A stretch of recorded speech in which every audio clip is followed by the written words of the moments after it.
শৈলকুপায় দুধছর union Jamaat ইসলামের উদ্যোগে ইফতার মাহফিল অনুষ্ঠিত।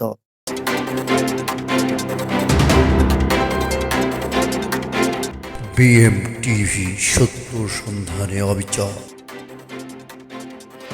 শৈলকুপার ১৪ নম্বর দুধছর ইউনিয়ন জামায়াত ইসলামের উদ্যোগে এক ইফতার মাহফিল অনুষ্ঠিত হয়েছে। সোমবার বিকাল ৪টায় ভাটই বাজার ইসলামী ব্যাংক ভবনের উপরে এই ইফতার মাহফিল অনুষ্ঠিত হয়। দুধছর ইউনিয়ন জামায়াত ইসলামের আমির আব্দুস সালামের সভাপতিত্বে এ সময় প্রধান অতিথি হিসেবে উপস্থিত ছিলেন শৈলকুপা জামায়াত ইসলামের আমির ও শৈলকুপার সম্ভাব্য সংসদ সদস্য পদপ্রার্থী মাওলানা অধ্যাপক এএসএম মতিউর রহমান। এছাড়া বিশেষ অতিথি হিসেবে উপস্থিত ছিলেন শৈলকুপা জামায়াত ইসলামীর নায়েবে আমির মাওলানা আবু বকর সিদ্দিকী ফিরোজ।